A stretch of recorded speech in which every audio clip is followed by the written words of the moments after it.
We're at a very exciting time in the development of not only government but society. Here's a time where all of this data is being made available. Most cases for the very first time. This is the first time in human history that governments have been pushing out this data. What I've said time and again is that open data is Canada's 21st century natural resource.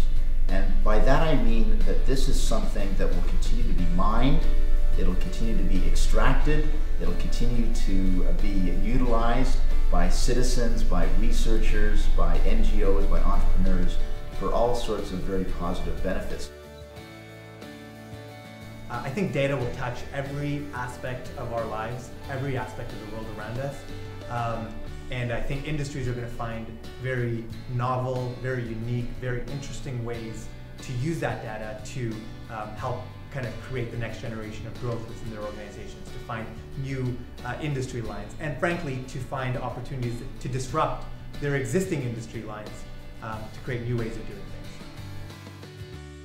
When I first heard about code, I actually thought it was a fantastic opportunity to really be able to put my skills to the test and to be able to compete against other people across the country. There's really something special about the code competition. You're coming up with a solution that is for all Canadians across Canada, where other hackathons might be really focused on municipal or provincial areas. This is a competition that you're going to be able to help millions of people. Code was my first hackathon, and it was really convenient because I could participate from home virtually. I think it's really special to be part of a competition that is national in scope, partnership with the Government of Canada, and the largest of its kind in our country's history. So did I expect to win third place? Well, all those finalists had done some top-notch work, so I definitely could not have predicted the outcome. Something that takes place all across the country, and it really gets to entrepreneurs at a very early stage. You know, I think for the most part, while they're still students, while they're still very young, who come out to these events without preconceived limitations and notions about how organizations are supposed to work. So I think that's quite exciting. After winning third place in code, I met a lot of interesting people, including the founder of Think Data Works, which is an open data focused startup. And now I'm working there to make the open data even more accessible. The great thing about hackathons from a company perspective is that they can be used as a tool to innovate. It's been used repeatedly within big organizations like Google and Facebook to produce products that we use every day.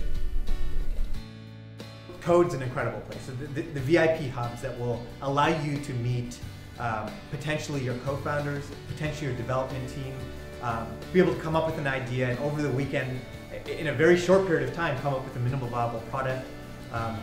It allows you then to take that product and then start testing it, validating it out into the larger marketplace. There's no experience like putting folks together and really forcing them to sit down, think about what problems exist in the world around them, what do they want to tackle, and then giving them the tool set to be able to do that.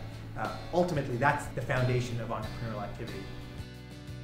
The one thing about Code 2015 that would be great to see is companies emerge from that competition, companies that also get financing and go out and employ many Canadians.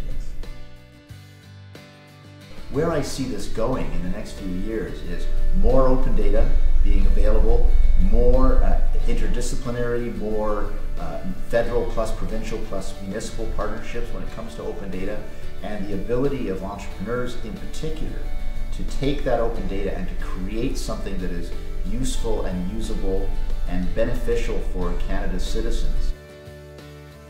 The one thing I can promise you about Code 2015 is that participants will learn more in this one weekend than they'll learn in any other experiences in the year.